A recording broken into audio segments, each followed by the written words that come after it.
This podcast is brought to you by The Pod Tower, hosted by the Watchtower database. Visit youtube.com/thepodtower for informative, hilarious DC animation-themed podcasts and live streams every week. And check out the Watchtower database for DCAU video essays, timelines, fan theories, and more. And please, enjoy the show.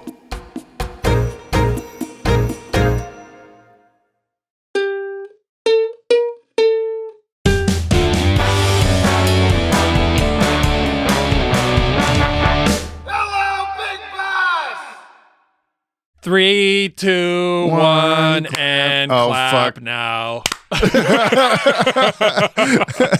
Well, fuck, where's it going to happen? 3, 2, 1, and clap, James.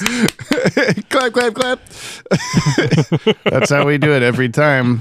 If you've heard us do it differently ever, it's not true. It's a lie. You didn't get to listen to last podcast episode because you were in Hawaii. I'm back from Hawaii. Clap, clap, clap.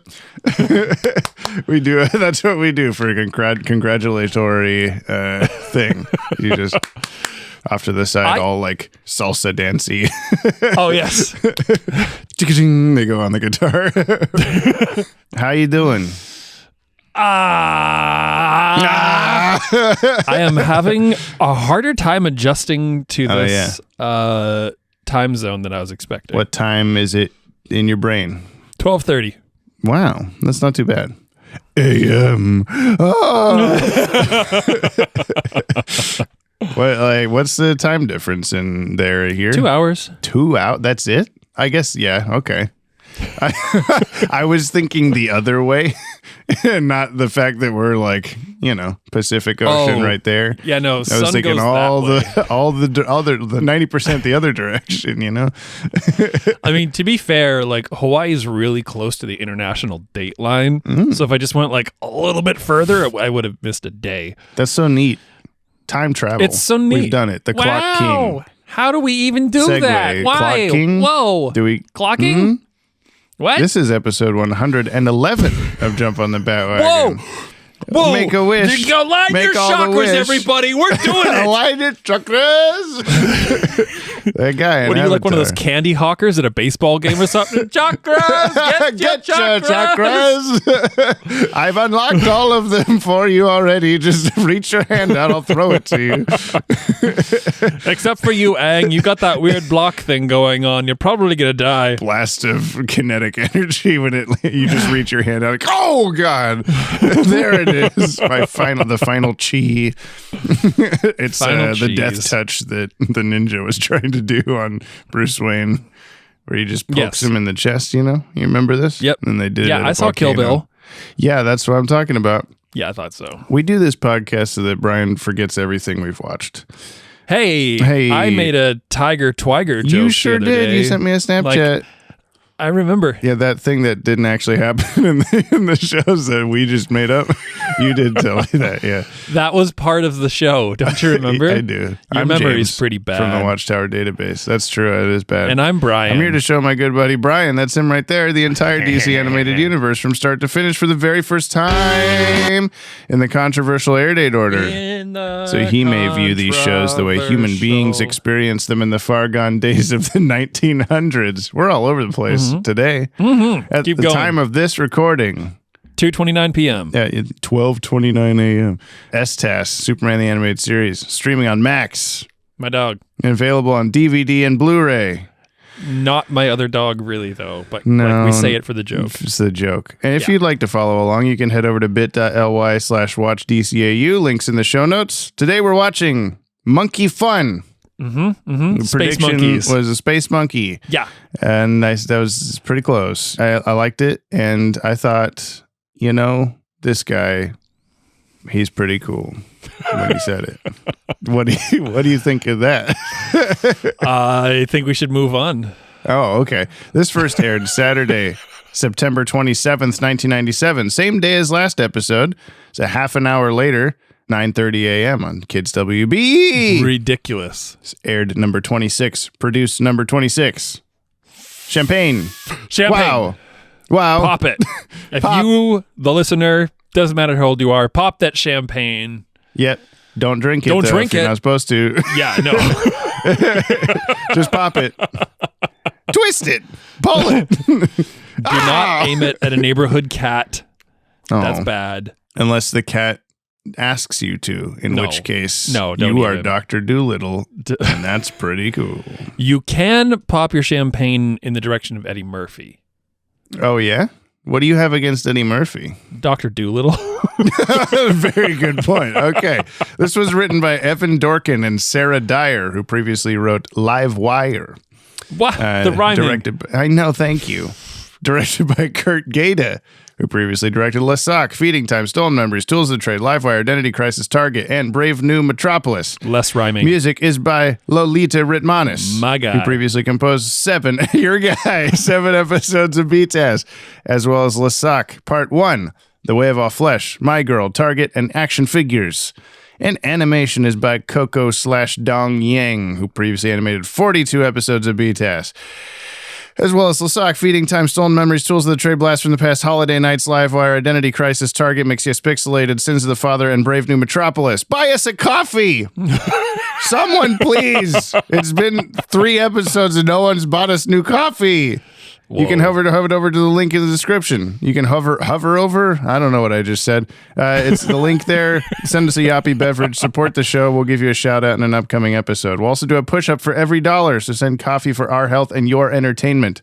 Please. Look, the podcast is not entertaining unless you send coffee to us. Yeah, and our health is not entertaining unless you send coffee. It's just listener. It's your Jamie. Don't worry about it. I just started laughing out to the side, trying not to. I really want. I've been noticing that too much lately. Listening, but I'll let you say what you were going to say. But listening back, I always I'll say something I'm gonna let you finish. Yeah, but Taylor Swift, blah blah blah. Or what does he actually say? He's interrupting Taylor Swift, isn't he? I don't remember. You don't care about, what do you have against Kanye West? The 2 celebrities I probably despise the most of. Yeah, all right. When I'm listening back, I'm like, hey, so I said something funny, and then I immediately laugh at it. And I've told you this before, that I do that as a reflex to make sure you know it's a joke and that you can laugh now. Yeah, there we go. But sometimes I'm like, oh, that would have been funnier if I didn't laugh. So, I'm trying it out. I'm trying to just say things. I'm going to be that guy that pisses off Mark Aquino's friend and I'm just going to laugh at everything. Yeah. That's what I was actually. Maybe I'll reverse the goal because I just love to keep making him angry. It gives me fuel. It makes me happy. Poor Mark. We should stop this. just for Mark. Mark, make better friends, man. I don't know. Mark is. I think I mentioned before that I tend to stalk listeners that follow me on Instagram on their stories. And Mark is I think he's a really good friend. He's the dude who's always yo, it's so-and-so's birthday. Here's the Instagram tag. Go. You better go see a happy emo birthday party. We went to see this band. He's always screaming. He's always having a great time. He's always a sweaty, happy mess, and it looks so nice. And that's what I want to be. I wish I was there. So I guess he's good at friends, but maybe his friends aren't good at friends. That's a good point, man. Oh, what were you gonna say 10 minutes ago? That I interrupted? I don't remember. All right. Do you want to go watch this episode? I'll hear you say 2.5 words of whatever you were going to say when I listen back to this, and the listener already heard it and kept it in their mind and we didn't, and it'll be really funny. Oh. Okay. How's he doing? Well, he's alive, and that's a miracle. But he's been lethargic since he woke up. You'd think after 20 years he'd be a little hungry.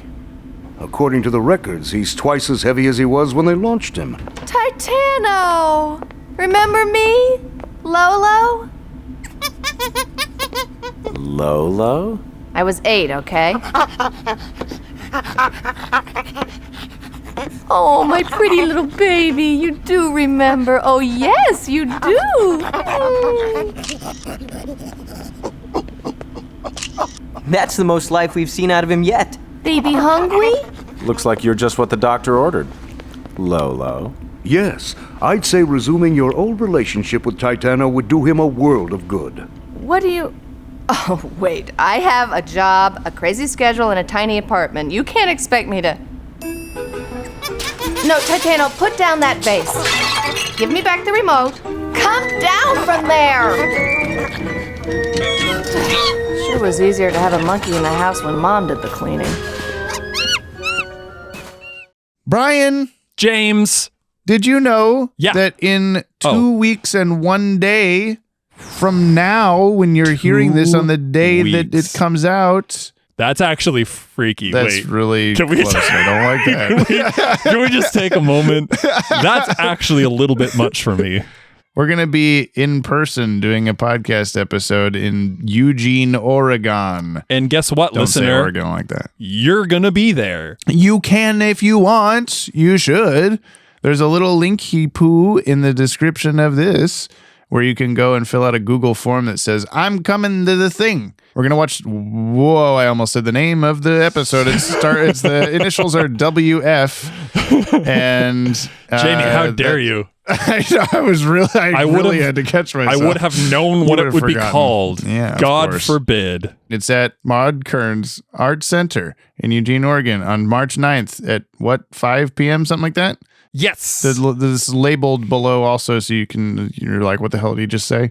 Yep. And you watch the episodes with us, and then you can listen to us say stuff like this, but you see our mouths move because you're there. I know. You're going to see our faces. I'm really sorry. I'm sorry.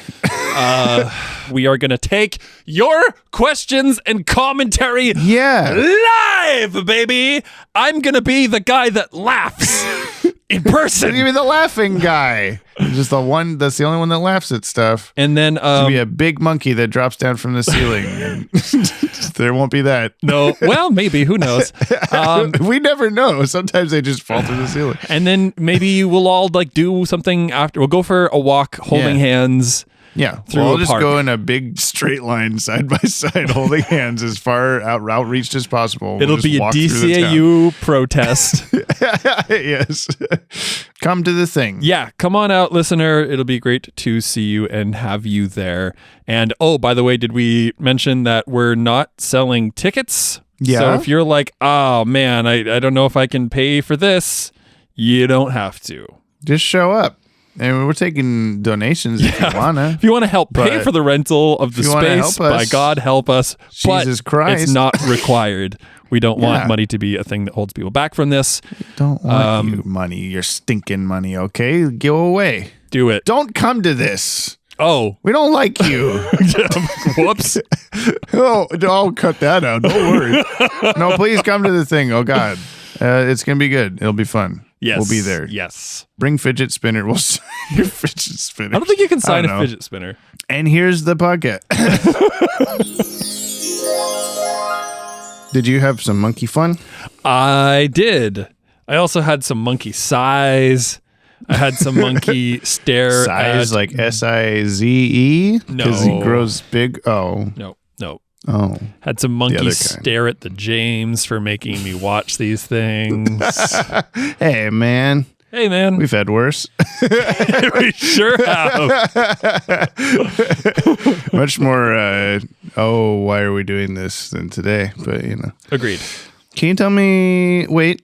Sing up, if you're wondering. Sing up, what you just watched. Sing up, take a listen to the synopsis.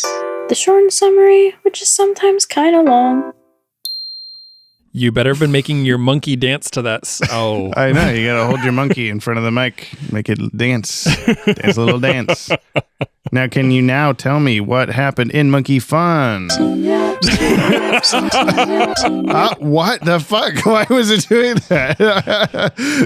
You don't have the mode set as the right one? No, I think I was somehow 4 times in a row managing to like double tap it really quickly or something. Wow. Anyway, I'm just that good. Okay, so Lois Lane's dad is a space guy, and he was like, here, daughter, hold on to this monkey for a short time. Grow attached to the monkey. Grow attached to this for some monkey. reason. We're Yeah. going to send him into space on a rocket. Mm-hmm. Uh-oh. we took your monkey away, and you're sad, and he's sad. Also, the monkey's monkey got left behind. It's sad. Uh-oh, the rocket... You're a real monkey's monkey, Lois. The rocket is going awry, and we lost touch with it. Shit. Fast forward 29 years? But this is the... 20. But this is... Yeah, what did that guy say? Like, don't worry, he's got the power of the best country in the world, or whatever. Yep, and it explodes immediately. Yep. No way that's Dan and the gang making any sort of commentary. I love it. 20 years later, Superman's in space puncherizing some meteors or whatever. They're going to blow up the same thing that he did at the volcano that didn't work. Big rock, I'll punch it into smaller rocks. Oh shit, the smaller rocks are causing destruction. I got to punch those into smaller rocks. Yeah. Oh no! Oh no! Now I have 3 times as many rocks to puncherize. Yeah. But the last one he's gonna punch face. It is. Jamie. Guess what? It's Tit-Ano? It's a meteor somehow holding on to the escape pod that houses the sleeping monkey. Titan O. We don't need to talk about Kerning right now. No. The Kerning on the rocket bad. Kerning on rocket real bad. Rocket Kerning. Cooney, if you're listening to this and you're still taking your graphics design class, don't do Kerning like this rocket, okay? Thanks. Or the bonk or anything. Or the bonk, like any of this. Don't take graphic design. Do not use the DCAU as a template for fonts. Well, there's some good fonts. Anyway, continue. Only in the BTAS title cards, though. Yes, that's basically what I'm talking about. Yeah, you got it. So, Superman brings back Monkey from space.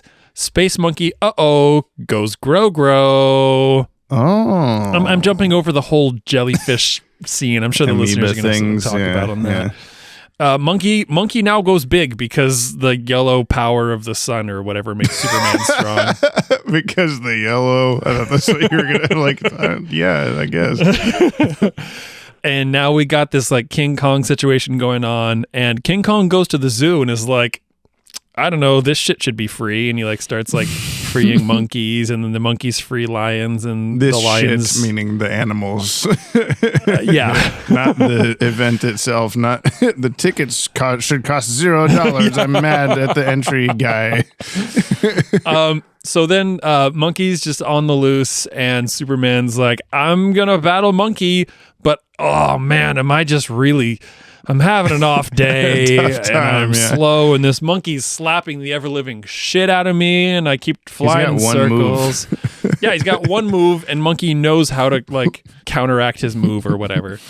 The monkey's got one move, which is slap Superman. Yeah, and Superman's got one move, which is get slapped by Monkey. It's a perfect combination, if I'm being honest. Yeah. It really works well. Yeah. But Lois saves the day by harnessing the power of nostalgia, and the monkey gets helicopter fart gassed. As you said something more witty than that, but it was not more witty. It was just me saying helicopter farts as they farted on him, and he went to sleep with a smile on his face. Arguably less witty, yeah. And then we get a cut to black, and we cut back, and they've dropped Monkey on a big island. But don't worry, Star Labs makes it so he won't grow anymore. He's just going to starve to death on a small island. He can eat those smaller monkeys. Oh, but wait, he's got a monkey necklace now. The end. Yeah. That he could easily remove or get snagged on something or whatever. Yeah. Yep. Was that there so as a like, this will keep him docile or something, but why would that matter? I think it was this is his. I guess we got to return it. It's been 20 years. I did like you, as soon as they showed the what is it called? I'm a movie guy. The Titan. The shot of, it's not expository. The shot of the island, the establishing shot of the island. Yeah. Thank you. I'm dogs. Wow, that was easy. Yeah, I just said I'm dogs, and they went, "Oh shit, I guess he's dogs." We can't be. So they're just having an existential crisis now.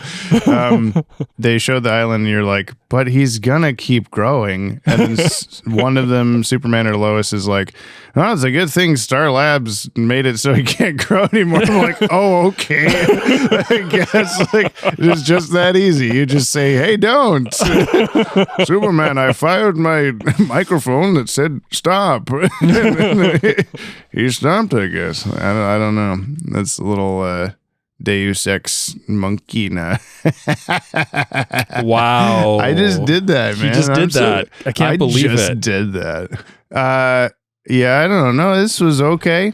The animation was pretty good for what it was. Like, it was, drawn correctly.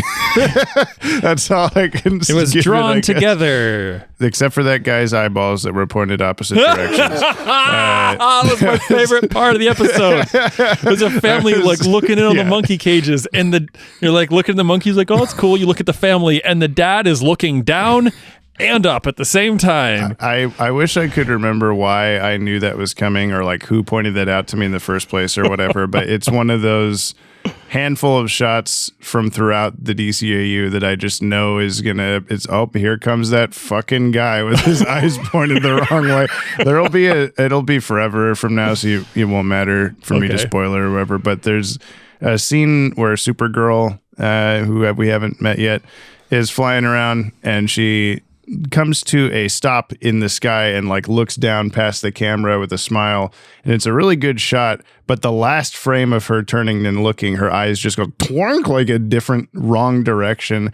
And the previous frame, like I've gone like frame by frame through that shot, the previous frame that they could have stopped on looks perfectly fine, but then it just goes one more frame to this like horrific face, and it's like, it's just why it bothers me so much. Why did they do that and not retake that or whatever? It looks so bad. Yeah, this was like a still, and that's what he was sitting there with a smile and his eyes pointing opposite directions. Yeah. This is the thing that gets me is like that they animated that, or well, they didn't animate. Someone drew that, and it makes me think that maybe he moved more than that before, or they just were going too fast. I don't really know. It's insane. That's the thing to focus on for sure. I think for like a kind of nothing, just whatever episode, silly filler episode or whatever, the music actually stood out to me as like the best part of everything. Yeah. Because even though, Monkey being big was like the most exciting thing of the whole episode, the bigger he got, the bigger the orchestration got. So he would just like, once he was finally like building sized and he's walking around, then timpani just comes out of nowhere, boom, boom, boom, boom, as he's walking around. And I was like, oh, that's a cool like change there. And then when he grabs Bibbo and chucks him across the river into the garbage, the Joker's taco barge, he's just like, it's doing a lot of kind of like brassy, like King Kong kind of stuff or whatever, because that's the obvious parallel. But yeah, I don't know. It's the Titano episode, everybody. Here it is. This is what's happening. Yeah, I thought it was a lot of fun. Monkey fun. There was a lot of monkey fun. Not even a monkey, though. Space monkey. Chimp. He's a chimp. We figured this out. We did. Thanks, Ted. Thanks, Ted. It was ridiculous. It's another one of those ones where I'm like, okay, we're just suspending all disbelief. Like, this is just... Yeah. It's going out there. Even the fact of like the monkey just sleeping in the thing for 20 years, like for 20 years, not a chance. Okay, whatever. You just got to let go of a lot of that. I thought they were at least going. Like the fact that he, like, I could have bought maybe that he was like, put into some sort of stasis or something, like some cryogenically frozen Austin Powers kind of shit or whatever. But then he's just like sleeping and moving around like, I'm so uncomfortable in here. And I'm just like, yeah, what have you been doing for 2 decades? Just hanging out. Like, how is that staying warm in there? Like, is there any kind of power source? I thought they were going to say something, because when they said like, oh, he's twice as heavy as 5 minutes ago or whatever the fuck they said. Was that a throwaway line, or like, what was that? I thought that was going to have some expansion of like, whatever radiation energy shit also like fed him essentially or whatever, like kept him alive. But I don't think they touch on that at all. I think they just whatever, man. He's a monkey.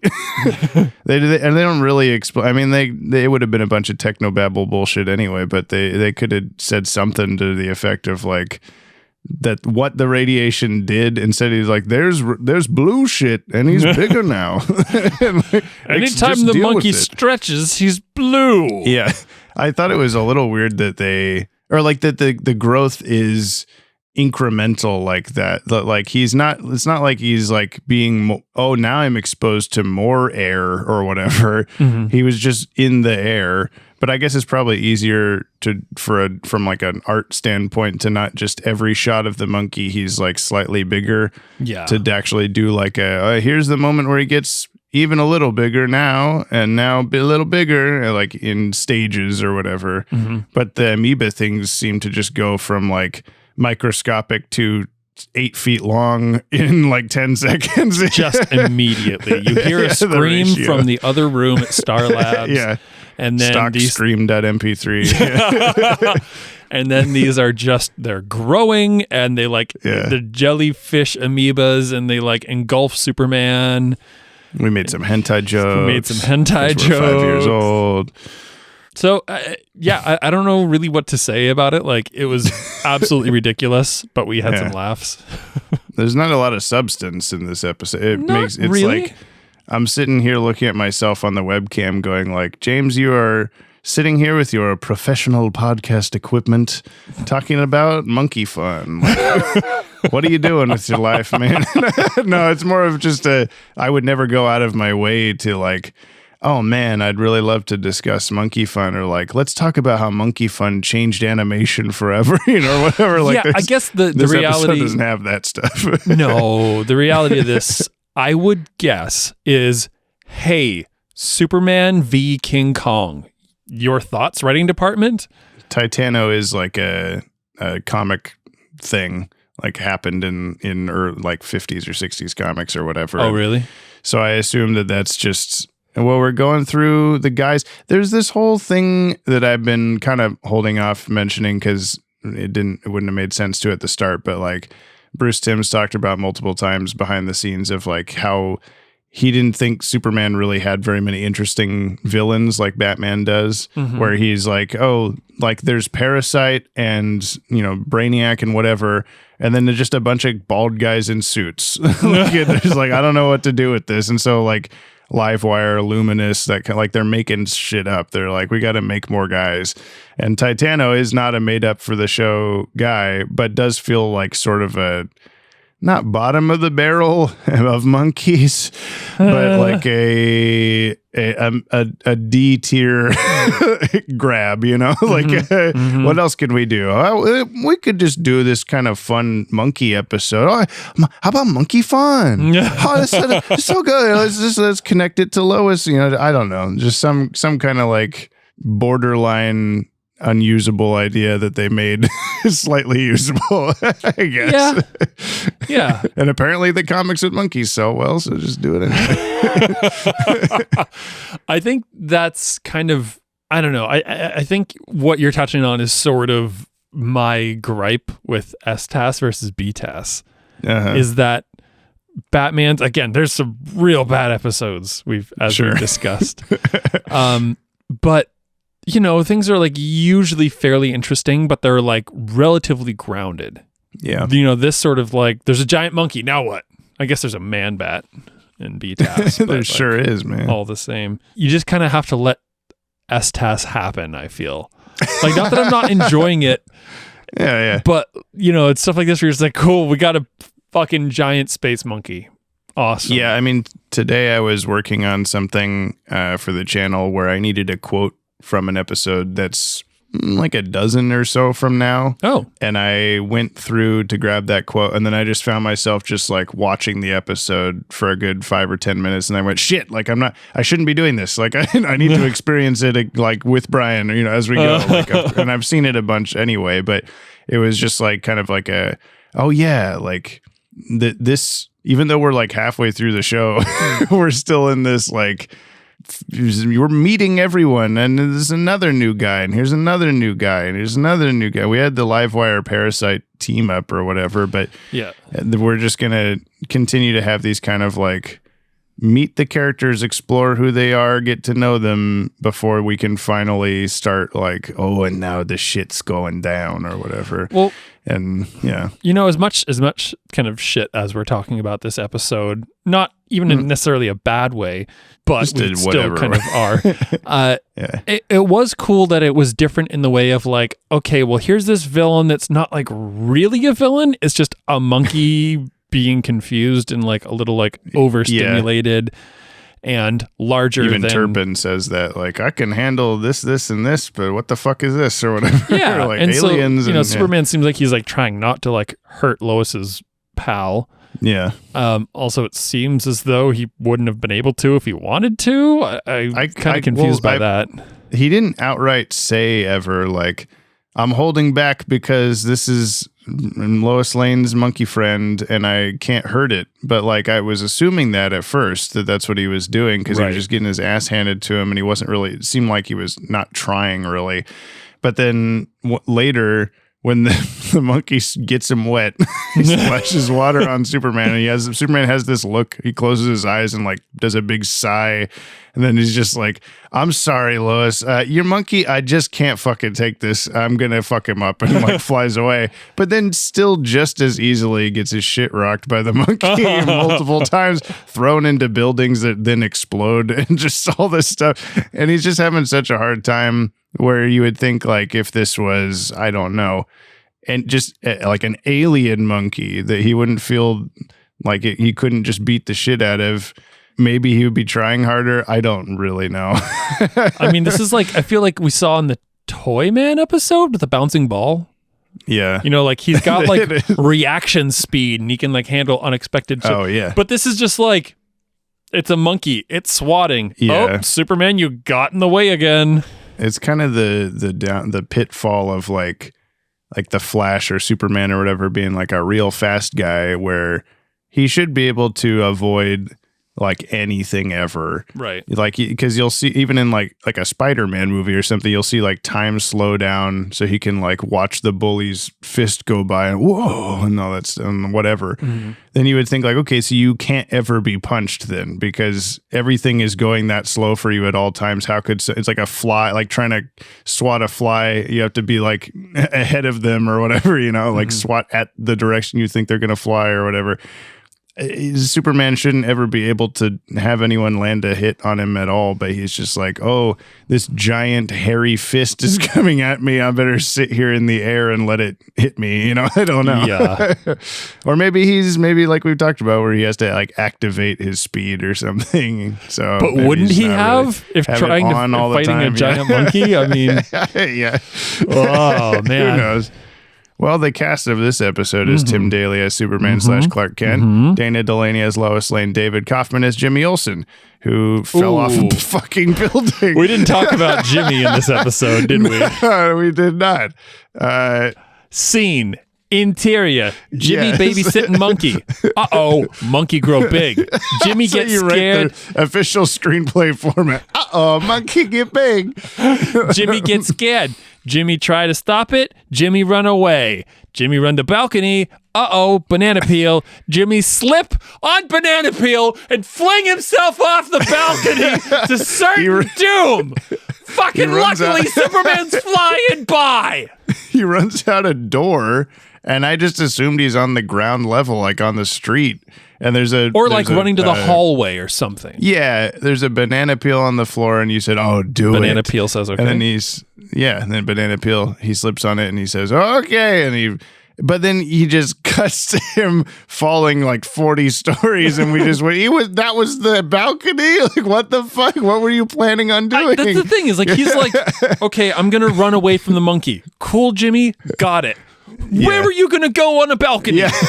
Even if you didn't slip on the banana peel, you would just run right off the edge of the balcony. Which, by the by, when it cuts back, the monkey has broken through that door, like onto the balcony. Yeah. It's like a roughly like monkey-shaped hole. Left. So he left. Yeah. So Jimmy ran to the balcony where the monkey was going anyway. Like what? Yeah, it was even gonna if he get didn't to slip. him. Yeah. What was his plan? What was his plan? He's panicking teenager. I don't Run know. in the hallway. Obviously, the door still works. Lois just opens it as if nothing has happened. Maybe if we watch the scene, we would see that the monkey is guarding the other door or something, or in the way. I don't know. But I did think that when that happened, where Superman saves him, brings him back up, and I feel like we haven't been away from a view of that balcony long enough for Titano to go like, oh, watch the out, and then oh, where am I? Or I better I'll climb the bit. He's probably on the building. Oh, he's outside. He's right there. He's 30 feet up from that balcony. Yeah, he's like awkward. Like you probably saw him when you flew back into the apartment and just went, oh, I'll just pretend I didn't see that. I'll just let you go somewhere else. The camera cuts back to the balcony and you just see a giant foot just pull out of screen. Yeah. And they're like, oh, well, the scene's over, so we got to transition to something else now. We got to have, well, like, and Lois comes back in and she just screams, and you see a wide shot of the building when she screams with Titano just standing there awkwardly, like, I'm still here. as she screams. Just like holding on to the side of the building with like these big wide eyes. Yeah. You don't see me. You don't see me. Yeah. Where did Titano go?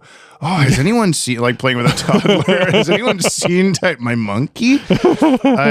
Speaking of Jimmy Olsen, though, before I move on, we also had that moment as the introduction to that scene where we're seeing like a POV through his camera lens, but we see all of the like aperture and everything. Like we see the because he's taking pictures. And then I just went because it's just the James Bond opening. Titano walks into frame and shoots Jimmy through the camera lens. Camera goes a little back and left. Yeah. Oh my god. Yeah. So do we talk about the fact that that's not how lens works? No, or I do we just I let was it go? waiting for you to say something about that, but I think you just kind of looked at me, which was the clue into like, yeah, we know. Yeah. We get it. You don't look through the viewfinder and see the interior tube of the lens or whatever. You're just like looking through like a toilet paper roll to see what he's doing. Oh my god, what if he's not actually a photographer? Yeah, Titano, look, if you put your hand next to this, it looks like there's a hole in your hand. If you open both eyes, it's crazy. That's what freaked him out in the first place. Yeah, that's what made him It's all grumpy. Jimmy's fault. Jimmy, babysit my monkey. I got to get a massage. Hey, monkey, I'm going to blow your fucking mind. I got to go have really obvious cleavage in this next scene so that the censors can be like, well, whatever. Am I the only one who was surprised that she wasn't in a towel when she got back to her place? Oh, I thought you am I the only one surprised that Lois Lane just walked in naked back to her apartment? That's why she screamed. She didn't expect a teenager and Superman to be standing there waiting for her. This is my place. Lois, this isn't what it looks like. It's just Superman giving kisses to a teenage boy. It's just that SpongeBob. I can explain. Anyway, we have Victor Brandt as Professor Hamilton, Joanna Cassidy as Maggie Sawyer, Joseph Bologna as Dan Turpin, Brad Garrett as Bibbo, Dean Jones as Colonel Sam Lane. This is one of 2 DCAU acting credits. He'll be back actually pretty dang soon. He was Jim Douglas, one of the main characters in The Love Bug, the original Herbie movie. Oh, Doug Jimless? Yeah, Doug Jimless. He was just Jimless. He could not find his Jim anywhere. Not a single Jim to spare. No, he's mostly known for 50s through 80s stuff. Jailhouse Rock, Aquanauts, Bonanza, That Darn Cat, Rowan and Martin's Laugh-In, Murder, She Wrote, Beethoven, and Clear and Present Danger. Oh, okay. And he was also in a 1967 film called Monkeys, Go Home, I wrote down because it seemed appropriate. Perfect. We have Pat Music as Mother. Jimmy, what's your favorite kind of music? Pat Music. Is that nice. Mother? Why didn't she do the music? Who's Mother? A zoo person? I I don't know. I guess so. Probably of the family with the dad with the fucked up eyes. Oh, yeah, I guess. She was previously female lab technician in your favorite episode on Leather Wings, flight attendant in the other Man-Bat episode Terror in the Sky, Stella Bates in Mudslide, which was Clayface's like lover woman person helping him out. And announcer in Mask of the Phantasm, who I believe was the world of the future is so fucking cool. Check it out, she said. Mae Whitman as young Lois, one of 2 DCAU acting credits as well. She was Roxy Richter in Scott Pilgrim vs. the World, which was one of the evil exes. Sweet. She's Anne Veal on Arrested Development, which is also, ironically, Michael Cera related character.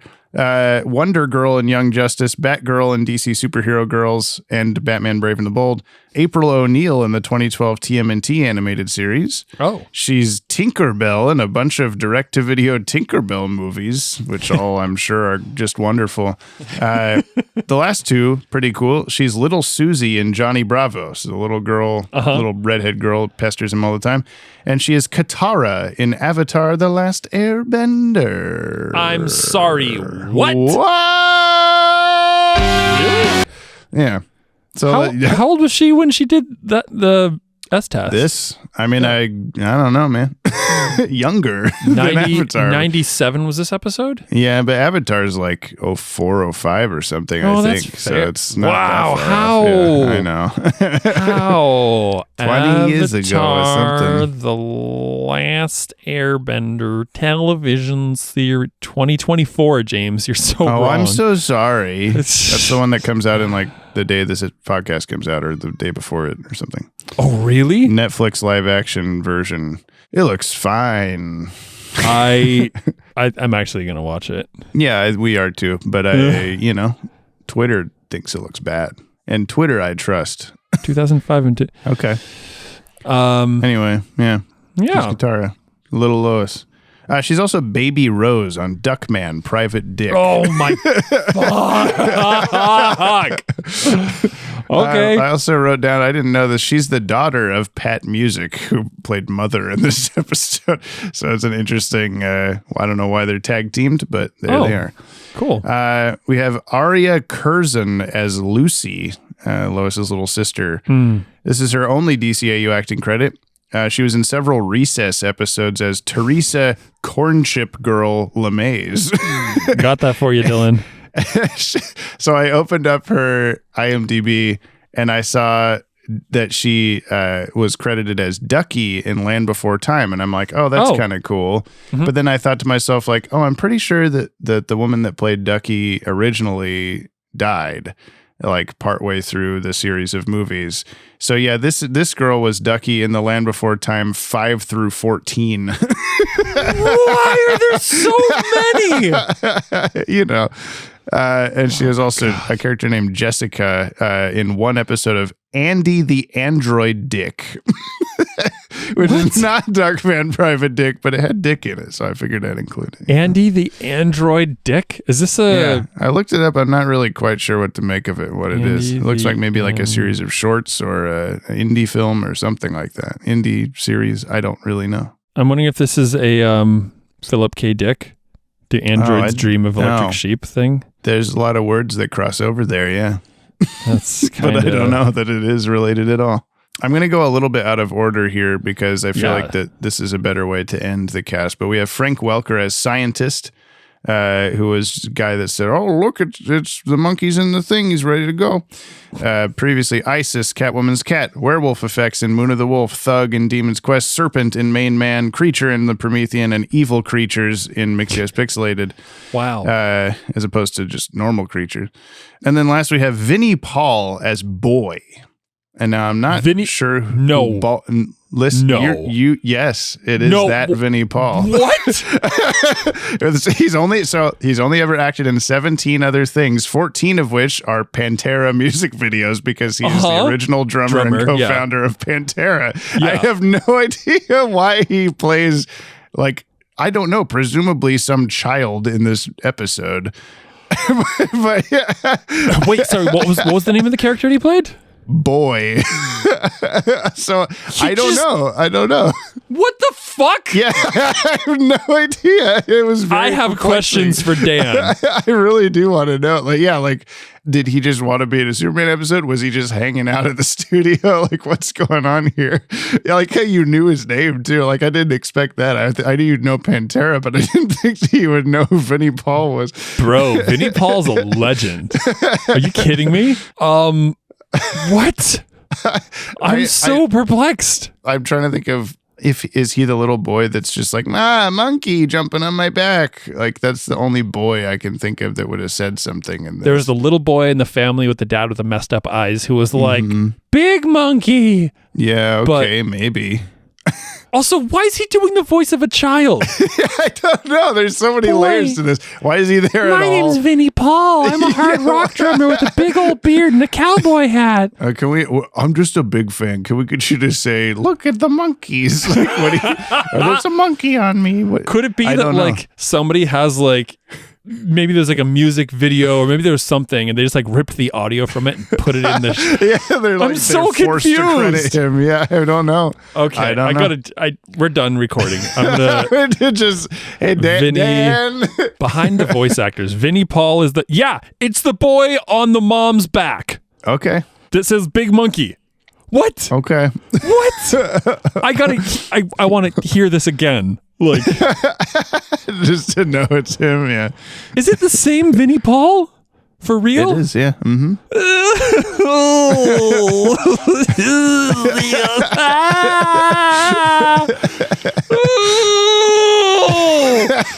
don't know. You don't know what words to say. It's just melting you, yeah. Should just do an entire like half-hour long Watchtower video about about the life of Vinnie Paul, but it's just about his role as boy in Monkey Fun. You want to do the trivs? Shit, man, I don't know. I guess that's the best triv of them all, I think. But there's never going to be a better triv than fucking Vinnie Paul plays a child. Not even like a bibbo, not even like a guy shooting a gun at the giant monkey. No. He's a kid on his mom's what? I don't Maybe get he thought it. It was funny. I don't know. Like, oh, we got like 4 like extras that need to say something. You just pick one, and he's like, I pick boy. I do monkey boy. Jamie. Yeah. I'm going back in. We're never gonna get through this. Nope. Let's see. Ghost in the Machine, Fathers. Where are we? You're spoiling titles of episodes. I'm what sorry. Are you doing? I just was reading by things. I swear I didn't commit them to memory. Oh, here we go. Look, Mommy, monkey. That is not a man. That's a child. I don't think that's Vinnie Paul. It's just some other kid named Vinnie Paul. I think so. You know, IMDb does get stuff wrong. Maybe there was just some kid named Vinnie Paul and they assigned Vinnie Paul. I don't know. Big monkey. That's not a man. Yeah. I can do a voice like that too, but you can hear that it's like a guy, That's like an older guy doing a kid voice. And like, granted, voice actors are better than me at this sort of thing, but like, that's kind of fucking ridiculous.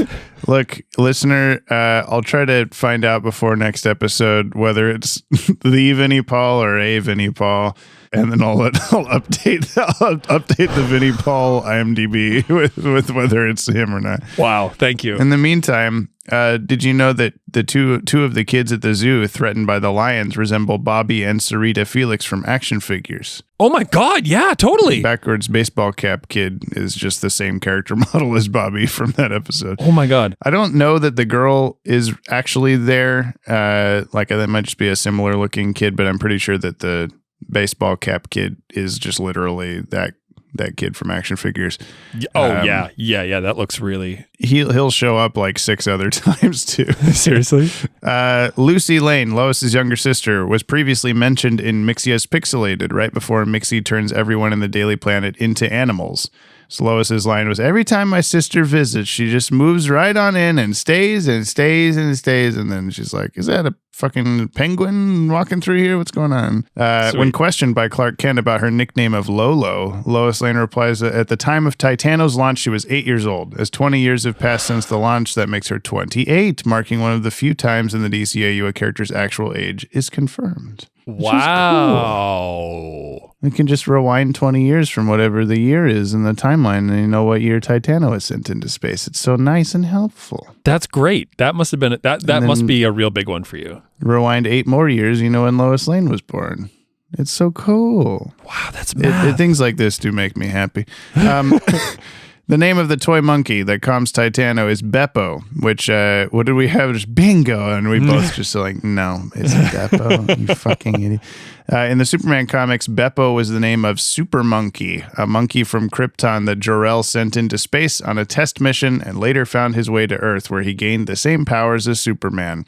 Beppo joined Crypto the Super Dog, Streaky the Super Cat, and Comet the Super Horse to form the Legion of Super Pets in Adventure Comics in the 1960s. Wow. So it could have been worse. We could have had Beppo the Super Monkey in this episode. But. Also, not related trivs. I am 90% sure that Beppo is the name of the clown in the Scandinavian movie and book En man som heter Ove. Which is Beppo the Clown does sound really familiar. Which is a man named Ove. Dear God, don't watch the Tom Hanks one. I haven't seen it, but I hate it. What is the English translation? A man named Ove. I've seen the trailer, and it's just like, called Otto. Oh yeah, So it's not even the same. I didn't realize that was the same. Supposed to be the same thing. I thought they were just similar titles. No, it's the same. It's the same damn thing. And like the big. Why did they change the name? Because Americans would pronounce it like this or something. Okay. The only other thing I have is when I went to the IMDb trivia. It said like when there's some sort of like reference to a thing in another movie or show or whatever, it said that there was one connection, and I was like, oh, what references Monkey Fun? Like what talks about? And so I'm thinking like, oh, maybe there's some movie where this is on the TV in the background or something like that. Yeah. But no, the connection that IMDb insists on is the 2002 Powerpuff Girls movie. And it says, a monkey grows gigantic and frees other monkeys. IMDb, I'm going to need you to stop. I'm going to need you to stop tagging Vinnie Paul as boy when you don't mean it, when you might not mean it. Look, okay, did you check the boy with the monkey jumping on his back after Superman saves lion kids? Because maybe he sounds like a man as a boy. It will also sound like a child and we'll still be upset. But did he say anything? Did that kid say anything? Yeah, no, he said like, aha, monkey or something. Okay. I'm pretty sure. Here's the clip, listener. Monkey. No, that also sounds like a kid. Well, you heard it here third, folks. Keen effects. Blue. The blue. I was going to say earlier, I did like that when he grows bigger, it's not just like a literal like scaling up of the same image or whatever. It's like new shaky frames of him and like warping a little bit. Like there was one particular one where his face was kind of close to the camera, and as he got bigger, it like stretched vertically and then horizontally for a second. That was kind of cool. Yeah, good on you guys for not taking the like Scooby-Doo way out. Literally just like pulling the frame up closer to the camera. It's going out of focus and there's a guy's hands in the like we're not convinced. You need to retake this shot. Yeah, there's not really anything else keen that happens. The garbage falling down Bibbo's face that he then licks away like Scooby-Doo ice cream. How about Lois like clipping through bears or monkeys as she's like looking through the pile? If you watch that scene again, I saw there's times where she'd like go to like grab a monkey, and she'd like grab the monkey, and then suddenly her hand would be like 3 feet inside the pile of monkeys, and it was just like her arm was just kind of like going everywhere, and monkeys were sort of appearing and disappearing. That whole scene where they're doing that, and you and I are both just like, it's the one that looks different. Yeah. It's the one making sounds. Like it's the one that's like she's picking up clearly similar looking monkeys, but not the same, and just like squeezing each one. I'm like, those don't even have hats, man. I know. Also, like, let's talk about like the tactile sensation of a new stuffed animal versus one that's at least 20 years old. Yeah, at the very least, probably like 70 or like it's been in the family for generations. Yeah, I don't know. Like there's going to be some dust on it, you know? Yeah, it's going to have little growing amoebas on it. Superman's powers, not the scale, but did he have any new things or weaknesses? Monkey slap. No, he was just a weak man. Yeah, average man. He was a strength level though, 1 through 10. How strong? He was. Oh God, you know. So he was strong when he was like punching all the space rocks, asteroids. Yeah. Other than that, I'm gonna go low. I think. Yeah, 3 futuristic Art Deco microphones that barely look like microphones out of 10. All those close-up shots when you hear the loudspeakers making the Pop Goes the Weasel music is like, here's a shot of some vaguely speaker-looking objects. Here's some shot of a vaguely microphone-looking object. And like, am I supposed to understand what I'm looking at? And then you finally see Lois holding it up against the thing, and you're like, okay, I assumed that's what those were, but those aren't real objects. I don't know what this is. I get it. Well, I'm same neighborhood. I'm going to give Superman 2.8 bonsai trees that are caged up for no apparent reason, and thankfully there wasn't another animal in that tree when Superman took the cage off around the bonsai to catch the lions. Out of 10. Out of 10. Yeah. Where's Clayface? He's the amoebas. Oh, I was going to say he's the Bibbo garbage, but that works too. He's more Bibbo garbage colored, but I do like the amoeba things. Yeah. I mean, he could be both. Yeah. He's had a rough day. This vial of Clayface, like a pint of Clayface over here, and it broke out. Oh no, it's getting bigger. Superman, quick. Oh, I mean, that could check out. Good thing he was there, though. What would have happened? I guess also the sudden we figured out how to make him stop growing. I'm sure they injected that into the germs or whatever that we're doing that, because otherwise they're just like, stop, freeze breath, or whatever I did. I don't remember. It was this fire extinguisher that somehow like froze them like a Mr. Freeze gun. Yeah, it was a liquid nitrogen fire extinguisher. Yeah. Oh shit, I grabbed the wrong one, but well, I guess this works. I was not expecting to freeze them. I was just trying to put fires out. Ironically, they seem to be pretty susceptible because the freeze spray seems to work on them. Also, so does Superman's shaving eye beams. I'm guessing that's what he used again. Yeah, he just cuts off their germ limbs, their phalanges, whatever they're called. Ooh, good word. Is that right? Sure. Something like that. He's bald, I'm bald, we're all bald. But who's the baddest bald of all? It's James and Brian's final call. Balderarchy. The monkey real hairy.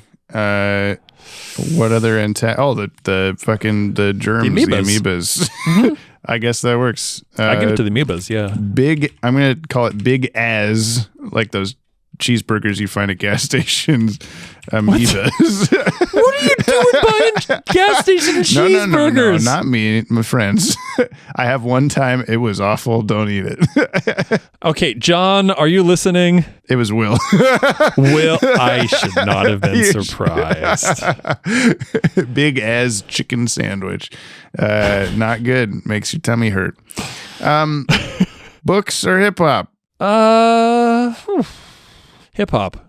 Yeah, I was kind of on the edge there, but I think that one's a little close. Mm-hmm. Mm-hmm. And then top 10 or bottom 10. I don't think this is bad enough to be bottom 10. It was just silly. It wasn't like it was a funny yop. It was a monkey funny. So I guess neither. It's not going anywhere. So no top 10 and bottom 10.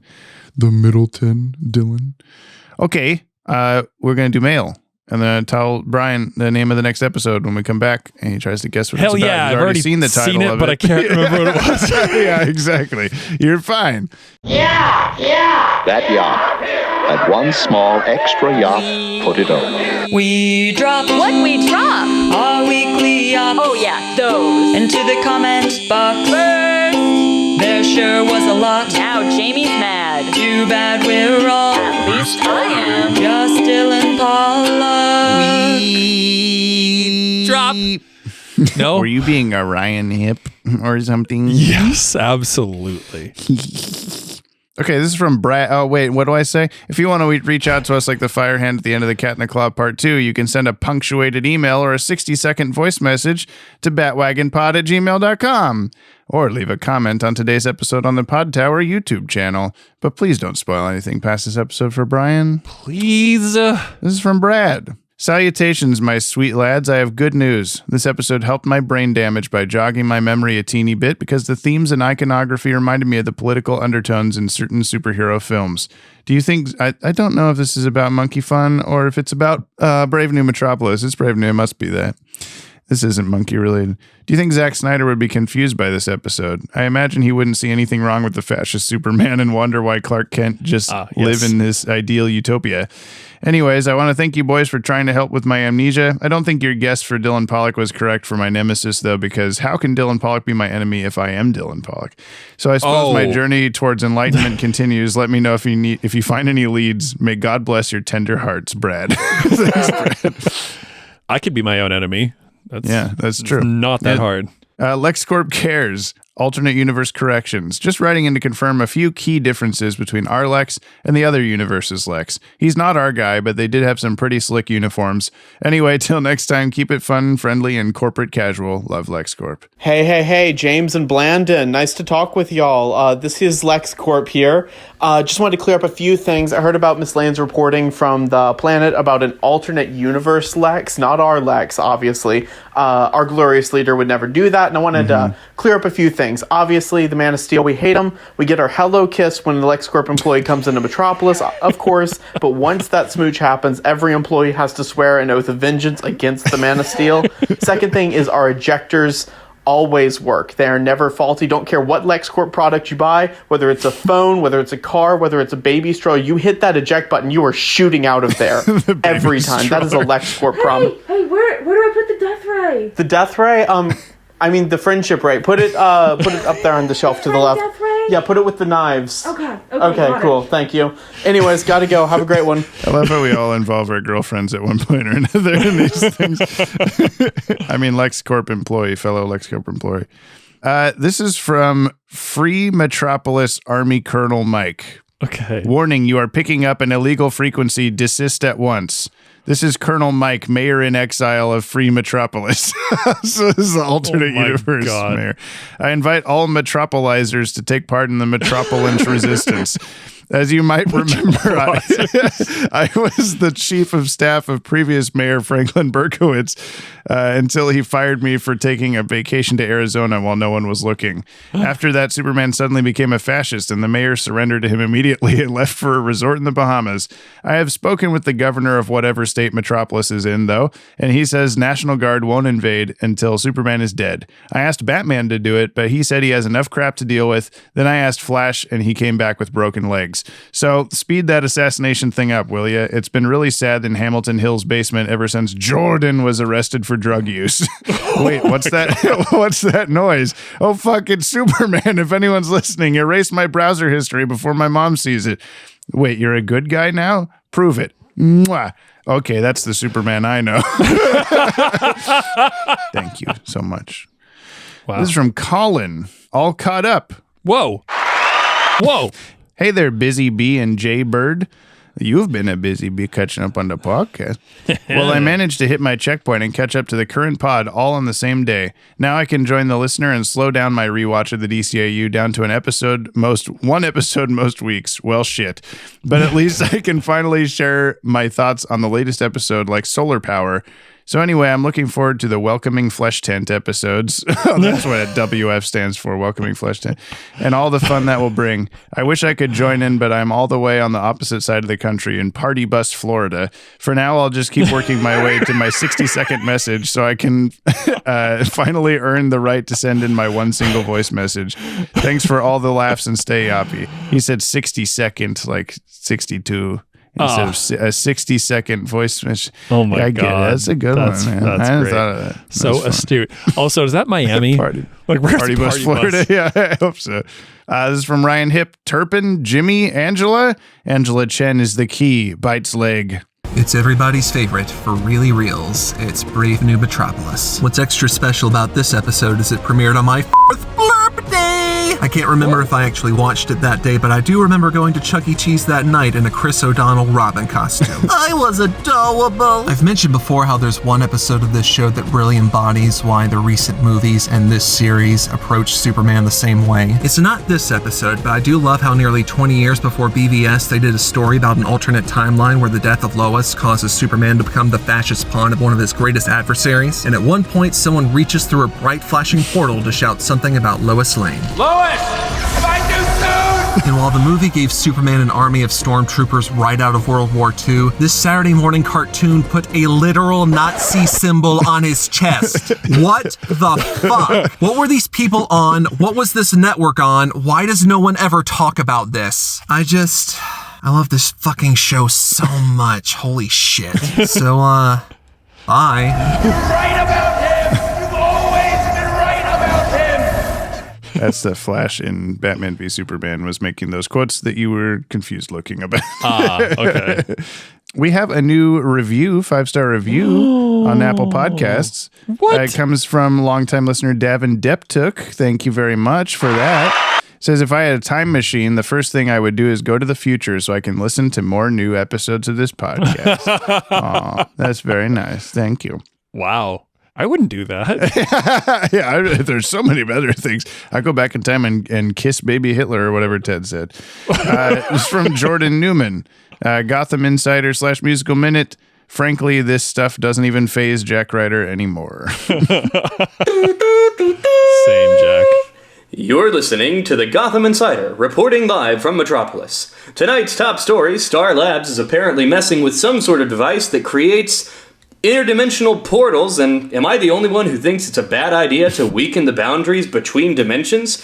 I just have a feeling... I don't want to alarm anyone, but it seems that an unstable interdimensional portal is opening right here in the studio, and is that a banana man? Okay. Wow. Now over to the music.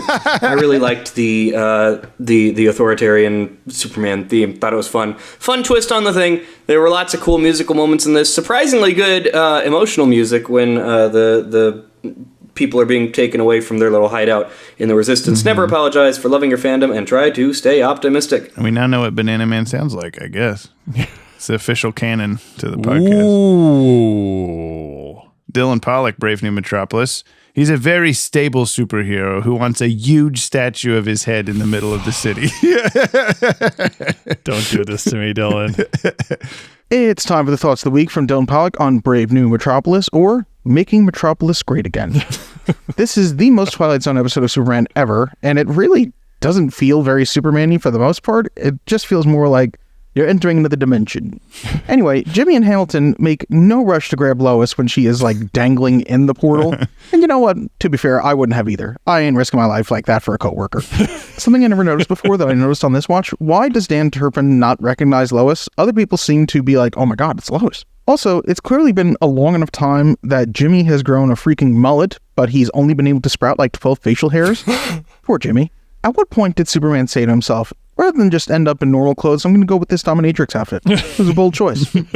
Also, he literally wanted to make the city safe again. I wrote that title before I even rewatched the episode, and I can't believe how prescient it became. Anyway, I can't wait to hear the comment that is about the LexCorp orphanage coming from LexCorp Cares. Yes. But it's time for the question of the week. James' favorite part. Yes. Why does the alphabet go in that order? Why does A go first? That's a very good question. I have no idea. No, isn't it alpha, beta, whatever? That's what alphabet stands for. That still doesn't answer the question, though, because then why did Greeks put it in that order? But who knows? It was a gift from the gods, Dylan. Yeah, they told us. They said, hello, It's A, B, C, D, E, F, G. Oh my God, Jesus, you're back. What sort of wisdom do you have to bestow upon us? It's actually supposed to be G, P, S, B, F, G, F. Oh my goodness. And what else? Goodbye. What now, please? Wow, Jesus, it's really you. Hey, we're doing the BCAD switchover. Yeah, hey, now it's 0. Hope everyone's okay with that.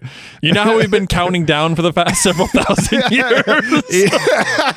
Everyone's going, oh my God, here it comes. And then he appears and goes, blast off. Brave New Metropolis, or Metropolis secedes from the Union, from Keen Machine. Greetings, alternate universe James and alternate universe Brian. It's Hello. me, Keen Machine. You may be surprised to hear from me after my disappearance last week. Apparently, the keen sock puppet of your reality was retired by the all-listening Dylan Pollock. But never fear, I am now here to ensure keenness is spread across both of our worlds. Excellent. No need to take over the Yoppie-verse with an iron fist. Speaking of keen, this episode is fun. That moment of dark Superman speaking while being reflected in the window was great. Love a good Mercy Graves appearance, even if she does die in this episode. Hey, even Summer Gleason got a fun makeover as Curfew Lady. The time is now this, and I've just had a perm, she said. Nice to see she and Jack are still doing fine in this universe. I wonder if she had to fight Angela Chen for the job, and that's why she's on the street now.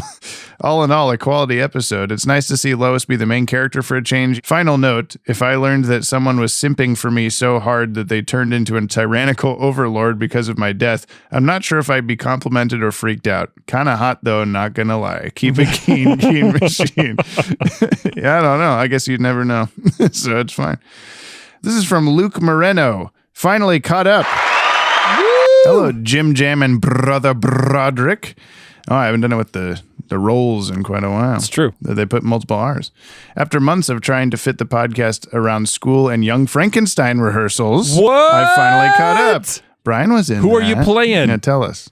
Now I enjoy the jokes as they're happening and not a year later. Even though it's a live event, you're still going to record WF, right? Yes. Right? Yes. Why not watch JL Doom as you said you weren't? Well, you never did a Will It Canon on it, and it's just as canon. Spoilers. We might watch it. We might. Thank you for listening and being here.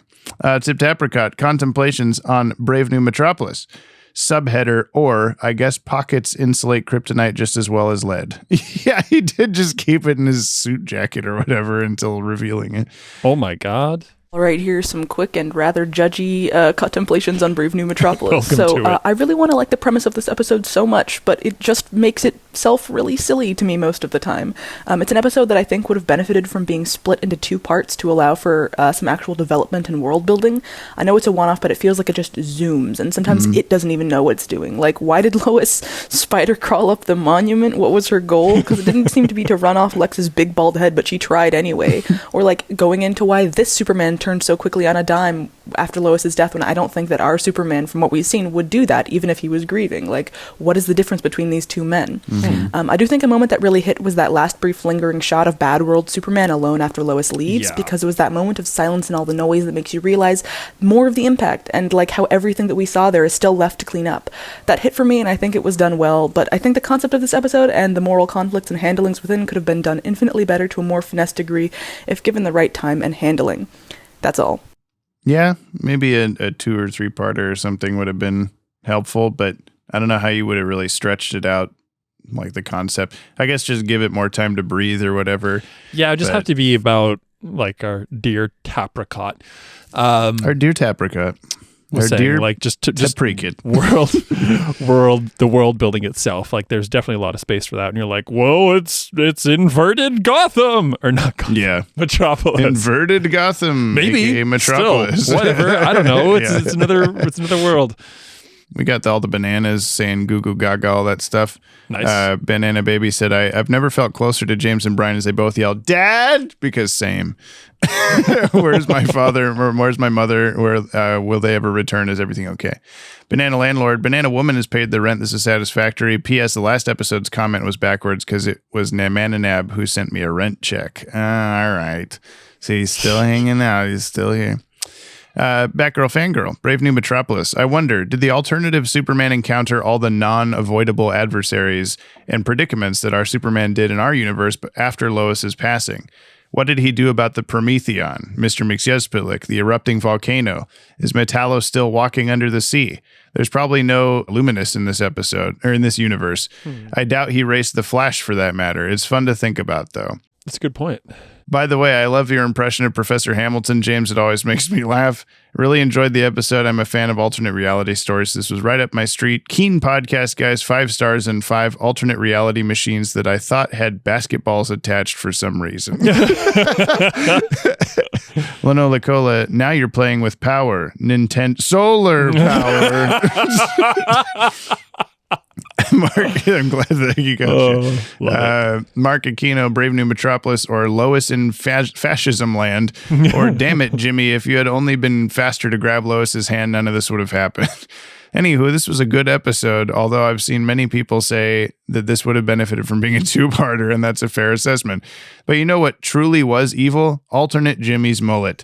That shit may as well have been a crime against democracy in and of itself. I like how that's multiple people now to have mentioned, like, and then in this one universe, he had a mullet. Like, he has a mullet all the time. But it was just longer there. He's just got a more intense mullet. He's like full Billy Ray Cyrusing. Also, can we talk about the fact that mullets are like making a comeback? Yeah, it's like the world's most hated haircut, and they're just like, we're doing this. I saw a little kid with a mullet somewhere recently, and I said like sick mullet or something, and the dad kind of gave me a look like because he like knew I was being sarcastic about it, and now I shouldn't say that to a kid. Maybe I wasn't, but you know he's not gonna take it. I'm but so proud of you. The dad was rightfully assuming, but it's also just like if you know that people are gonna say that, don't give your little kid a mullet. I don't know.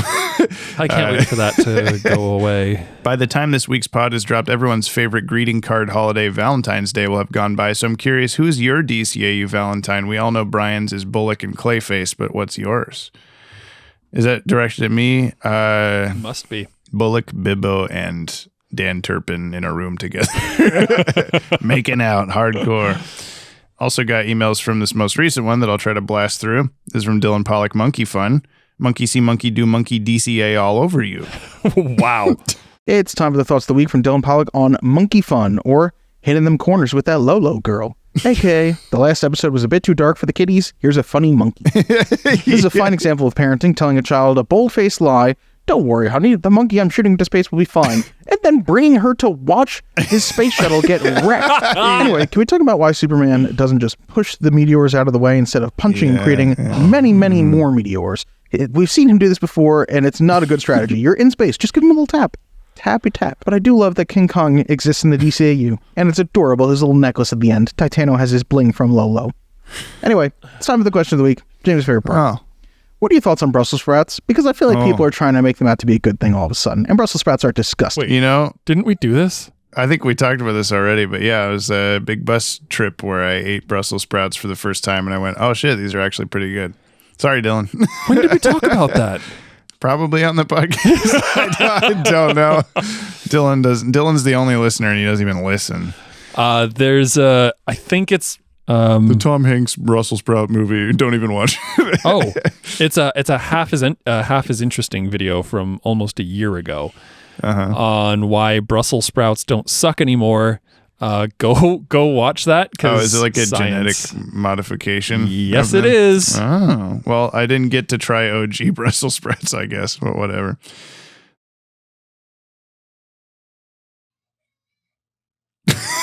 As if that changes anything of my memory of it. We're talking about why you don't like corn. That's all the time. This is from Ellen Ripberger. Hey, Yoppie dudes. I think this is a new one, so you can get one of these. I originally wasn't going to send a message until I got caught up with all the episodes. I'm on episode 80. But once I saw it was this episode, I decided, what the heck? When I finally bought Superman the Animated Series, complete series, The disc with this episode was so severely scratched that I couldn't watch this set of episodes properly, no matter how many times I cleaned the disc. That really sucks. That's sad. Along with Lois meeting Angela, only being shocked for a moment, then asks for $1 and bites mercy, and Jimmy's whole John Connor saving the world with a mullet look. It's a good episode. Monkey fun overall. I enjoy the music for this episode, especially Pop Goes the Weasel. However, I don't understand why scientists from NASA would let their science experiment monkeys live with 2 little girls. Yes. I enjoy the little flashback in seeing younger Lois and her sister, which I believe is the only time we see her in the DCAU. That's true. Oh, I was going to... Okay. Yeah. Yes, I'm finally done with season 3 of the podcast. Now I'm going to lie down because I just listened to an entire season in one day on 1.8 speed, and I've been up since 3:30 a.m. This is too much yop for one day. Green Hawk. Wait, are you serious? I guess so. No. Don't listen to us that much in one sitting. Your brain will rot. And your brain like will yop. Sped up too. Oh my God. This is not the first time that recently I've talked to someone who's listened to us on like 2 times speed or whatever. And I've just been like, I don't know how you could possibly understand anything we're saying or talking about. But I could see kind of getting into it, getting used to it, but yeah. Because I think we have a relatively expected meter. Here, Brian, for the rest of this episode, we should talk like this. Jamie. Uh-huh. You are... Uh-huh. Hilarious.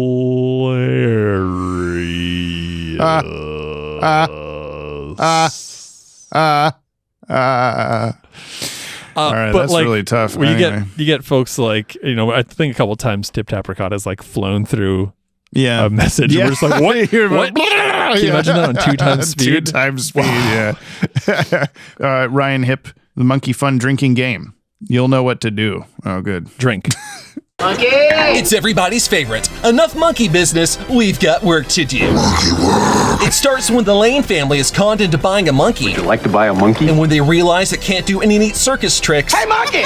Do you know Superstition by Stevie Wonder? They launch the bastard into space. Seems you shall never become anything more than a mere monkey. Monkey man. Fast forward however fucking long, and Lois reunites with the little guy. Do the monkey with me! But after he's flung his feces at Lois's apartment one too many times, Randy Monkey's just running all over the place. She's finally had enough. Okay, get the monkey off the stage. Monkey man. But before she could have it put down, it turns out this was the lost DBZ filler episode where Gohan turns into the great ape and rampages Metropolis all along. No, eat this ape! Monkey man. This looks like a job for Monkey Man! But he's on another network. I looked around and thought, hey, where's Monkey Man? She should be saving me about now. So Superman is on the scene, and before he could ask, Who's the monkey? Monkey Man, he comes up with the perfect plan. We have to make our teacher toss the lunch monkey. That doesn't work, so instead they calm him down with his favorite song.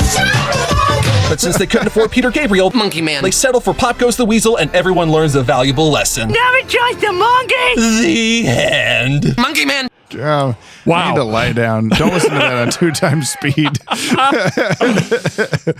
Ryan, I need to know, is this like a Jamie thing where you just have the word monkey memorized from 1,000 different things? Clips. Yeah. Or did you like go to Google, you're like, episodes that say monkey? I see, I think there's a 50-50 here because I did know what more than half of those clips were from. Jesus Christ. Christ. But if you asked me to say, put every time someone says a monkey, I might think of Dexter's Lab. I might think of 2 or 3 Dragon Ball, some of those other ones. Mm-hmm. I don't think I would have thought of more than half of those just off the top of my head. So I don't know. The only one I've got that I me. can think of is Austin Powers with the chick from whatever that show is saying, "Make love to me, Monkey Man." Oh, you're talking about, it's not a lot of vagina, but it's that for that movie. Ivana Hump-A-Lot. Ivana Hump-A-Lot, thank you. Eric LeBeau, Monkey Fun, or where even is Lois's sister nowadays?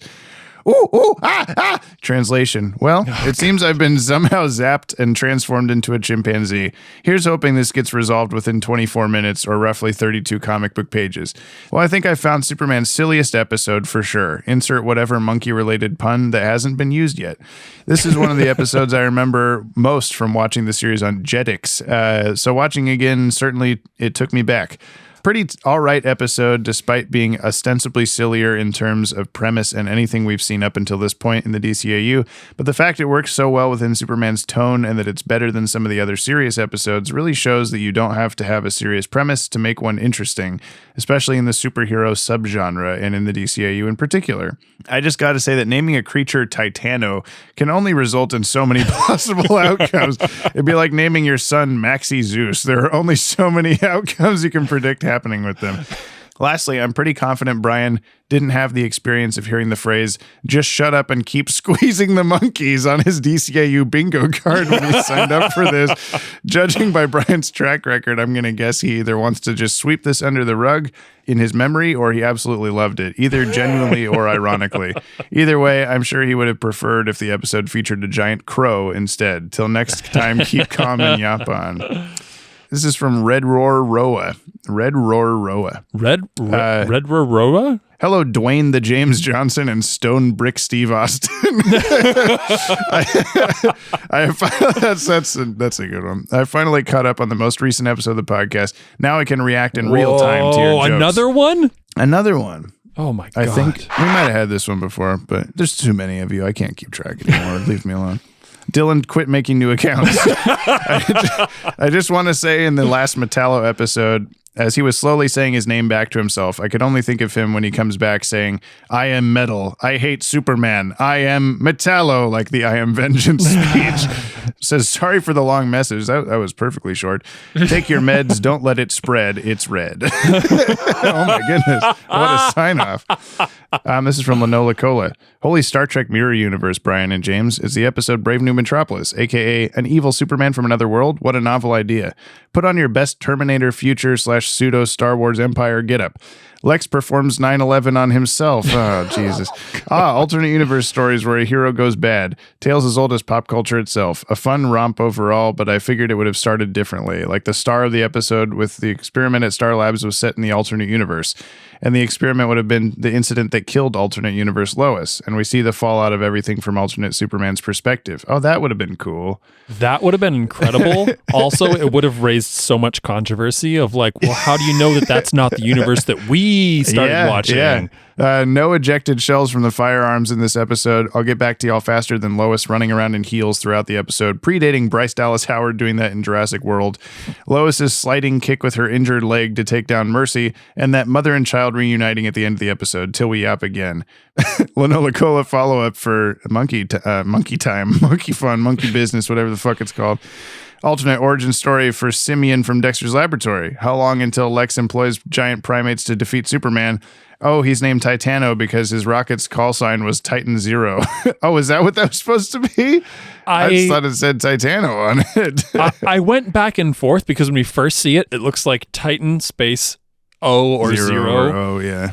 But then when it's like in the air, it looks like Titano. And but the monkey's name was Titano the whole time, wasn't it? Yes. Named after presumably the rocket. Yeah, okay. Even in the past. Yeah, whatever.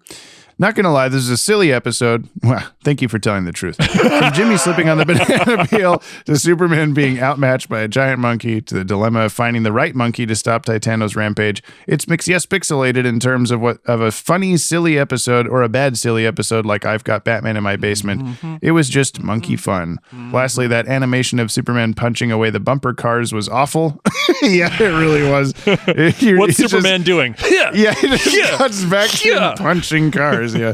Like when he did that, my first thought was, well, if he just moved out of the way and let them fly, they might like fly and hit some random civilian. But I was like, he's also going to punch them a direction they weren't already going. That's more chaos that he can't keep track of. You could have just juggled them. Yeah. I'm sorry, Brian. I know that's the music that plays when people juggle. At least in your head, I know they weren't being juggled like this. Yes, very true. I'll get back to y'all faster than Lois changing from her shirt and capri leggings outfit into her usual outfit till we up again. P.S. Why did they have her change midday? It would have made sense to keep her in the casual outfit for the rest of the episode and then change back to her work outfit after everything's settled. Yeah, who knows? Don't you ever change in the middle of a catastrophe. Last email comes from Dino-Faced Individual. Oh, hey. Haven't seen you in a while. Hench Reviews Direct. It's been a bit. All right, folks, it's me again, Brian James McPollock. You last heard from me in, December.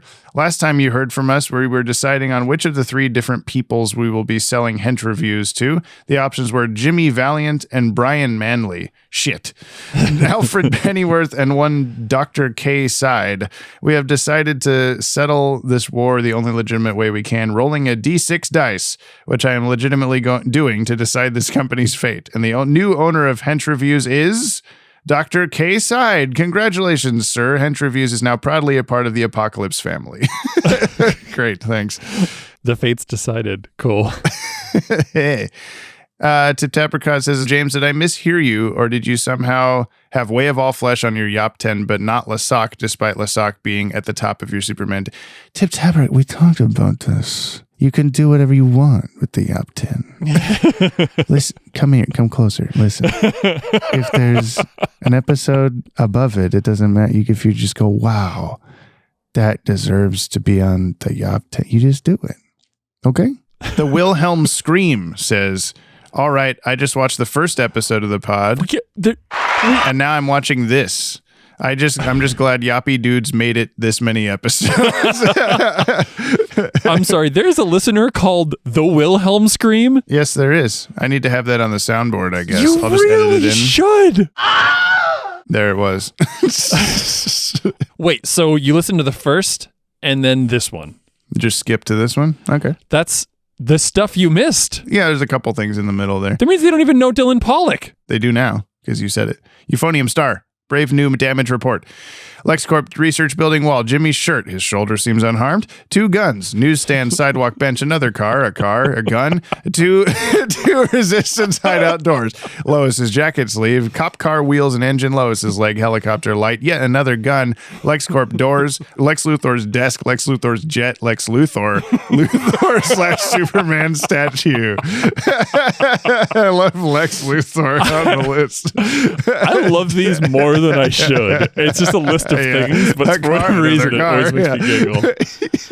You have to, it's like, I really hope, Euphonium Star, that you are watching the episode and then going back to tally this, because this is no way to enjoy the show. Do I just don't do this for our giggles furiously? Yeah. Batgirl Fangirl Monkey Fun. Which do you think was easier to fill out, Lois's home insurance claim or her car insurance? Oh, right. We didn't talk about house destroyed by giant monkey or car destroyed by superhero being thrown by giant monkey. Yeah. I think the second one falls under acts of God. Yeah, uncontrollable. Yeah, she put that monkey in her apartment, so yeah, she had it coming, I guess. She had it coming. A lot of respect goes to Jimmy Olsen, the world's most dedicated babysitter with fleas. He's faced by a monkey that's getting larger and larger by the end and stays in the apartment to calm down poor Titano. I would have been out of there so fast there'd be a Batgirl Fangirl shaped hole in the wall. I was expecting Titano to wind up at Superman's fortress. Oh yeah, why the fuck wouldn't they put him there? Oh my God, you're right. What? Should have sent him back to space. Yeah, they just put him in a rocket. Yeah, sorry, you're just gonna keep growing. Lois, he's gonna be fine. Watch. Yeah, check it out. We have the power of God and anime on our side, they said. I really enjoyed this one. The animation was wonderful and the humor was really well done indeed. My favorite S-Test episode thus far. Interesting. Wow.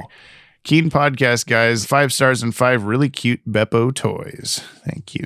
Nick Sorensen. I remember this episode's DVD commentary with Bruce Timm being fun to listen to as well. Oh, this is Brave New Metropolis. Since they spent part of it just poking fun at how Lois has to be so surprised to see the people she recognizes that she needs to say their names out loud, like Jimmy and Angela. Just funny listening to them make such a deal about something that others would never think twice about. Yeah, I guess if I was in an alternate universe, saw you on the street, then I wouldn't Brian? I'm just laying on the ground, like begging for food, and you're like, oh, yeah, that's my friend. Just keep walking. That adds up. Yeah. Banana landlord, evil banana woman hasn't paid the rent. This is unsatisfactory. Also, as bananas are a monkey's natural prey, this is not okay. I was thinking about that, actually. Ashley Tutchin, it's nice to see when Ted comes on to add a touch of class to the proceedings. I love Brave New Metropolis. It's also nice to see that my Jimmy and the Brick joke has finally... Oh, is that you? Has finally come back around. I played the long game. Also, I'm something of a Weird Al expert myself, just FYI. Everyone needs to put that in their usernames so I know for sure. Weird Al expert. And last first, we have Mark Aquino once again. Monkey Fun. Or Hey Gang, let's do a Mighty Joe Young. Or did they seriously just have Jimmy slip on a banana peel? Yeah, this is one of the sillier episodes of the DCAU so far. And is it bad? It's not that bad, but probably one of the weaker S-Test episodes so far. Wouldn't have felt out of place in a 40s or 50s Superman comic when the stories were much more lighthearted and outlandish, but I understand that sort of thing might not be for everyone's liking. Lois's dad, General Samuel Lane, was voiced by Dean Jones, star of such Disney classics as the original Herbie movie and That Darn Cat, and young Lois was voiced by young Mae Whitman, who would go on to voice Katara. I say these things. You don't think I say these things, Mark? You know? Also, the scene with our guy Bibbo going up against Titano, perfect 10 out of 10, no notes. Titano was lucky he didn't get bibbed. Well, he did, though. He got bibbed with his newspaper. A newspaper. He's like, hey, monkey. Fuck off. Hey, fuck off, he said. Boss Biggest Bear Hug's #1 podcast host in this year Multiverse of Ours, Justified Reasoning and Bird Droppings. Oh, man. Yep, checks out. Justified Reasonings. Praise to our Lord and Savior, Dylan Pollock. Keep up the great work on your own podcast, and remember to tell Gab that she rules.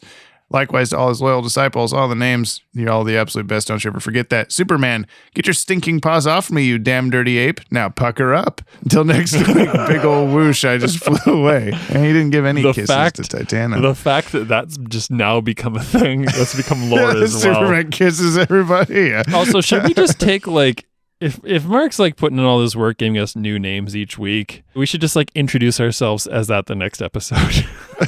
As what? You're next episode and be I'm Justified Reasonings and my friend here Bird Droppings. And I'm Bird Droppings, you say. Okay, Brian, the next episode. You want me to tell you the title or you just guess the show? Give me the title. It's called Ghost in the Machine. Where? Are you trying to remember whether you read that or not? Yes, I am. I know that you did or didn't. I can see it in my head. I can remember. I didn't. Oh, God. I've been saying BTAS for such a long time that if I switch now, I'm going to hate myself. I don't know, man. I don't know. BTAS. No, it's Superman. Fuck! Also, you did read this title. Me reading and saying something out loud doesn't necessarily mean that my brain grabbed it. What do you think Ghost in the Machine is about? Is it Hardak? No, but wait, Brainiac? Wait, who's the Superman one? Brainiac. Yeah, it is Brainiac. Yeah! You got it. What's he doing? 3 for 3, baby. Fucking up the day. That's pretty good track record so far. Yeah. What's he up to? I don't know. Fucking up the day. He does specifically fuck someone's day up in this. I mean, it's not the obvious choice, Brian. Really? Mm-hmm. Lex. You got it. You're doing pretty good at this. It's only a matter of time, but you know. You had Superman loses his strength in a dark place. You had Space Monkey, and now you've got Brainiac fucks up Lex Luthor's day. Yeah. Yeah. Pretty good. You owe me. I mean, to be fair, I did say fucking Hardak first. Well, when you said that, I thought you were guessing Hardak, and I was gonna be like, well, that's close. You're on the right track, and then hopefully you guessed Brainiac, but you just thought it was the other guy. I just confused them, yeah. Why don't you, the robot computer guys with ACK at the end of their name? Man, I'm so stupid. Okay, well, that's the podcast. Wow, we did it. Did you know, Brian, that I play a clip from the episode now, but then after that clip's over, there's actually some more information, like how you can support us on places and how you should give us a 5-star review on the Apple Podcasts and we'll read it and stuff. Are you saying that for my sake or you're saying that for the listener's sake? I mean both, because you probably don't listen to the podcast anymore. So it's not lawn mowing season. All right. Okay. All right. Bye. Bye. This is a hella long episode. Yep.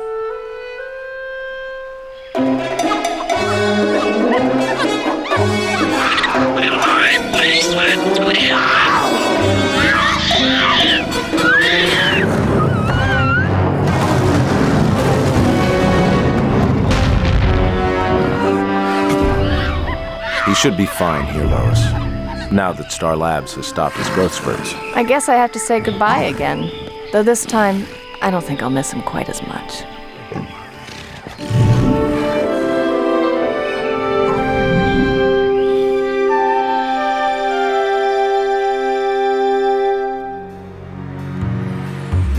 Jump on the Bat-Wagon is hosted by the Watchtower Database. Subscribe to our YouTube channel for DC Animated Universe videos on a regular basis. This podcast is edited and produced by yours truly, James Strecker. Musical themes by Kimmy, Cooney Phoenix, Viltsu, Eric LeBeau, Jordan Blumen, my mother, and of course, my smooth co-host, Brian, Brother Broderick Meneely. To buy us a Yoppie beverage and hear your name read in a future episode, or to nab yourself a Yoppie Dude t-shirt, please visit the links in today's show notes. Thank you for supporting the show. You can hear more on today's DCAU episode by checking out our friends over on the DCAU Review and Tim Talk podcasts. Please leave us a 5-star review on your app of choice. You'll damn well hear it read on the show. If you'd like to reach out to us like the fire hand at the end of The Cat and the Claw Part 2, you can email batwagonpod@gmail.com or leave a comment on the Pod Tower. New episodes of Jump on the Bat-Wagon are released Fridays on all your favorite podcast feeds and watchtowerdatabase.com. And we'll see you next episode, same PP time, same poo-poo channel.